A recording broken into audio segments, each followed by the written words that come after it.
PDP no be your personal property. Edo no be wetin you fit buy. Obaseki. Edo State Governor Godwin Obaseki yarn say the personal attack wey the Governor of Rivers State, Right Honourable Nyesom Wike, dey attack him Deputy Governor, Right Honourable Comrade Philip Shaibu, no make sense and e no dey necessary unto say if Wike no fit show respect to him fellow governors, him for at least call to tell am say him no dey okay with wetin him deputy talk. Obaseki kon yarn say him deputy governor na former national president for the National Association of Naija Students (NAS), na why him comment dey represent the spirit of the nation youth population wey always dey ready to yarn openly. So if Wike no come fit understand the style and character of the Naija youth, how e come take hope to fit lead them?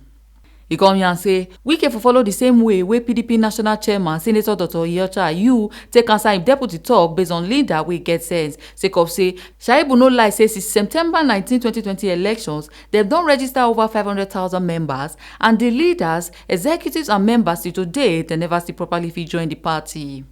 Governor come continue yarn say no doubt say Governor Wike don contribute wella to the development of the party since 1999, but Wike and him partner Chief Dan Obi, wey be national vice chairman for PDP South, dey try so hard to scatter PDP for Edo as dem do for Cross Rivers just to get agents wey go help am actualize him ambition to run for presido for 2023.